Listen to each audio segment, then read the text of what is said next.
राजस्थान की रेत में दफन है एक ऐसी प्रेम गाथा जो आज भी हवाओं में गूंजती है। एक कहानी, रेत, आंसू और प्रेम की। यह कथा है राजकुमारी मेहर कुंवर और राजकुमार पृथ्वी सिंह की। ऐसा प्रेम जो प्रथा से टकराया, विरह में तपा और अंततः अमर हो गया। कहानी की शुरुआत होती है जैसलमेर से। जैसलमेर की स्वर्णिम भूमि पर उन दिनों राजा रायमल सिंह का शासन था। रायमल सिंह वीर भी थे और न्यायप्रिय भी। उनकी रानी देवकुंवर से उन्हें एक पुत्री प्राप्त हुई जिसका जन्म जैसे खुद सूर्य देव की आभा में हुआ हो। उसका नाम रखा गया मेहर कुंवर। महल में उस दिन से मानो रौनक उतर आई हो। बजते ढोल, ठिरकते घुंघरू और रेत में फैली खुशबू। हर कोई कहता, ऐसी पुत्री तो सौभाग्य से मिलती है। मेहर कुंवर बचपन से ही सौंदर्य और शील की प्रतिमूर्ति थी। रेगिस्तान की रेत पर ऊंटों के संग खेलती, संगीत की लहरों में खो जाती और हर शाम छत पर खड़े होकर डूबते सूरज को देखती। एक दिन मेरा राजकुमार भी आएगा। किंतु किस्मत की रेत में पहले से ही लिखा था कुछ और। समय बीता। आसपास के राज्य जोधपुर और जैसलमेर के बीच सीमा विवाद पर रक्तपात न हो, इसलिए राजा रायमल सिंह ने एक प्रस्ताव रखा। यदि मेरी पुत्री का विवाह जोधपुर के राजकुमार पृथ्वी सिंह से हो जाए तो दोनों राज्यों में स्थायी शांति स्थापित हो सकती है। जोधपुर के राजा भीमदेव ने सहर्ष प्रस्ताव स्वीकार किया और इस तरह दो बालकों का विवाह तय हो गया। राजमहल में एक अद्भुत दृश्य था।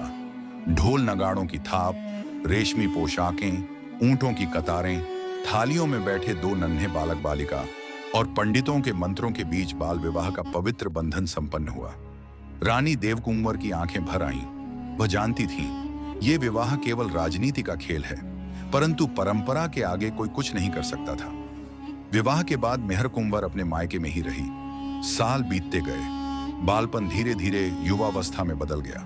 अब वह राजकुमारी नहीं, रानी किसी गरिमा वाली युवती थी, पर उसका मन अब भी उस बाल वचन से जुड़ा था जो उसके नन्हे हाथों में पवित्र सूत्र बांध कर दिया गया था। जब कोई उसकी सखियों ने पूछा, राजकुमारी, क्या तुम्हें याद है तुम्हारा वर कौन था? वह मुस्कुराकर कहती, नहीं, पर विश्वास है जिससे मेरा बंधन हुआ था वही मेरा भाग्य होगा। उधर जोधपुर में राजकुमार पृथ्वी सिंह जवान हो चुका था, तेजस्वी, बहादुर, पर राजनीति की उलझनों में फंसा हुआ। राजा भीमदेव अब चाहते थे कि पृथ्वी सिंह का दूसरा विवाह बीकानेर की राजकुमारी रत्नावली से कर दिया जाए ताकि दोनों राज्यों के संबंध और मजबूत हो जाएं। रानी ने कहा, पर उसका विवाह तो पहले ही जैसलमेर में हो चुका है। राजा बोले, वो तो बचपन का खेल था, राजनीति की रीत थी। और इस तरह राजकुमार पृथ्वी सिंह का दूसरा विवाह भी हो गया। रत्नावली सुंदर तो थी ही, साथ ही बड़ी चतुर और महत्वाकांक्षी भी। जल्द ही उसने राजकुमार का हृदय अपने वश में कर लिया। वह चाहती थी कि पृथ्वी सिंह का अतीत कभी उसके सामने न आए, इसलिए उसने राज्य की सीमाओं पर अपने सैनिक तैनात कर दिए। जैसलमेर से कोई भी संदेशवाहक यहाँ न आ पाए। कहते हैं, जब हवाएं किसी नाम को बार बार पुकारने लगें तो समझो कोई आत्मा अधूरी रह गई है। मेहर कुंवर की आवाज अब हवाओं में थी, पर क्या पृथ्वी सिंह तक पहुंचेगी?